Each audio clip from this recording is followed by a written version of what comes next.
మనం ప్లాన్ చేసుకుంటున్నప్పుడు ఏ ఫర్నిచర్ ఎక్కడ పెట్టాలి, ఏది లైట్ కింద ఉండాలి, ఏది లైట్ కింద ఉండకూడదు, ఏది షాడోస్ క్రియేట్ చేయాలి, ఏది షాడోస్ క్రియేట్ చేయకూడదు, న్యాచురల్ లైట్ ఎలా ప్లాన్ చేయాలి. ఇప్పుడు జనరల్గా ఈస్ట్ నుంచి వచ్చే లైట్, నార్త్ నుంచి వచ్చే లైట్ చాలా బాగుంటుంది. అంటే వేడి లేకుండా చిరాకు లేకుండా ఉంటుంది. అదే సౌత్ నుంచి వెస్ట్ నుంచి వచ్చే లైట్ బాగా, వెస్ట్ ఎప్పుడు వస్తుందండి, సాయంత్రం పూట వస్తుంది లైట్, ఎండ అంతా అయిపోయిన తర్వాత ఆ వేడి చాలా చిరాకు వస్తుంది.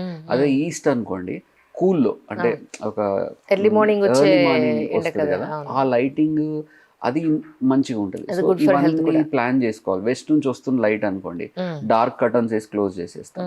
ఈస్ట్ నుంచి వస్తున్న లైట్ అనుకోండి, దాన్ని రానిస్తాం ఇంట్లోకి, నువ్వు రామ్మా, నువ్వు కావాలి మాకు. ఇది అనుకోండి, ఇది షటర్ వేసి క్లోజ్ చేస్తాం. సో ఒక ఫర్నిచర్ ప్లాన్ చేస్తున్నప్పుడు, ఒక రూమ్ ప్లాన్ చేస్తున్నప్పుడు, ఒక వాల్ ప్లాన్ చేస్తున్నప్పుడు దాని మీద లైట్ ఎలా పడాలి, ఇదంతా కూడా చాలా మ్యాటర్ అవుతుంది.